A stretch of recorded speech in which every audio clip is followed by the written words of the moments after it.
문학과 과학을 살아가는 사람들은 세상 사는 얘기입니다.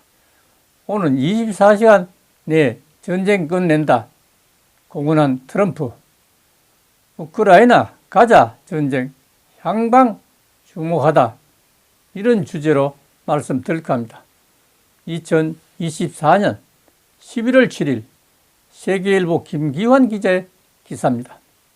도널드 트럼프 당선인이 다시 백악관 입성에 성공하면서 최대 글로벌 외교 안보 현안인 우크라이나 전쟁과 가자 전쟁 등 이른바 두 개의 전쟁의 향방도 크게 달라질 것이라는 전망이 나오고 있습니다.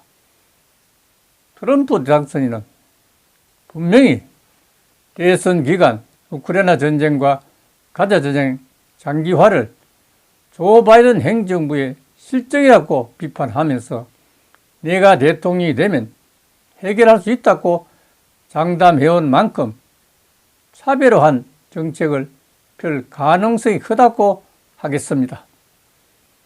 트럼프 당선인은 우크라이나에 대한 자금과 무기의 전폭적 지원으로 전쟁을 끝낼 수 없고, 이는 미국의 국익에도 손해라는 점을 여러 차례 강조해 왔습니다. 그는 심지어 취임하고 24시간 안에 전쟁을 끝낼 수 있다고 거듭 주장했고, 9월 TV 토론 때도 당선되면 취임 전에 해결할 것이라고도 했습니다. 하지만 그 방법을 상세히 제시한 적은 없습니다. 트럼프 당선인이 블라디미르 푸틴 러시아 대통령과 친분을 과시해온 만큼 우크라이나와 유럽 동맹과 성격이 다른 종전안을 강하게 추진할 것이라는 관측도 나옵니다. 러시아를 돕기 위해 러시아 크루즈에 파병된 북한군도 우크라이나전에 새로운 변수로 작용하고 있습니다. 트럼프 당선인이 역시 친분을 과시해온 김정은 북한 국무위원장에게도 우크라이나전 종전을 위한 협력을 압박할지 주목됩니다.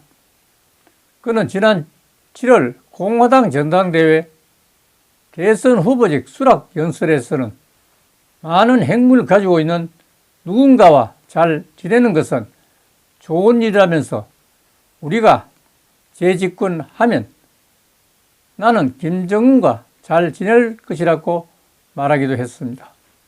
한편 블라디미르 제렌스키 우크라이나 대통령이 6일 도널드 트럼프 후보에게 축하 메시지를 보내며 우크라이나에 대한 지속적인 지지를 요청했습니다.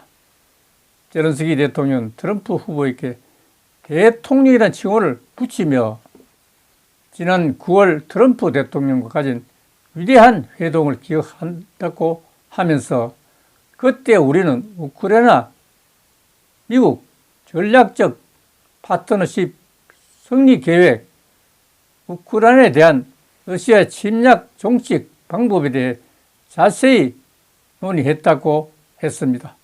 아울러 젤렌스키 대통령은 우리는 트럼프 대통령의 단호한 리더십 하에 강력한 미국 시대를 기대하며 미국에서 우크라이나에 대한 강력하고 지속적인 초당적 지원이 지속되기를 바란다고 강조했습니다.